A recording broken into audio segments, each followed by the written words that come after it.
Талантливый человек талантлив во всем. Это известное выражение как нельзя лучше характеризует Чечену Шайзат. С самого детства она научилась шить и вязать крючком и спицами. И теперь делает это на высоком уровне. Она шьет любую одежду. Поэтому мастерица решила принять участие в программе поддержки «Социальный контракт» и начать свое дело. Зимой я подала заявку на участие в социальном контракте и успешно защитила свой проект. Поддержка Министерства труда мне очень помогла. Купила дополнительные профессиональные швейные машинки. Сейчас я принимаю заказы на шитье национальных тувинских головных уборов.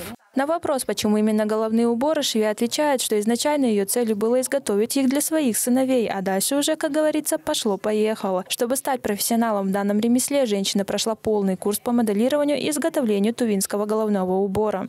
В Центре тувинской культуры я прошла курс по шитью головных уборов в течение 2 месяцев. Очень благодарна своему преподавателю, что научил меня этому ремеслу, которое сейчас является моим основным источником дохода. Чечене Шайзат не страшно было начинать собственное дело, ведь ее поддерживает вся семья, сыновья, супруг и многочисленные родственники. Чечена с самого детства аккуратная, всегда красиво шила. Она талантлива и способна, как ее мама. У ней вся семья такая талантливая. И дети такие же. Шьют, вяжут крючком, рисуют, помогают своей маме. Очень отрадно, что сейчас появились такие программы, которые помогают семьям обрести свой бизнес. Ведь он помогает продвигать и развивать тувинские национальные традиционные одежды. Региональное министерство труда и социального развития поддерживает малоимущих граждан, у которых доход не превышает прожиточного минимума. Кадровый центр «Работа России» ведет прием заявок от граждан, которые желают открыть собственное дело. В этом году именно по городу Кызылу предоставили 471 квоту.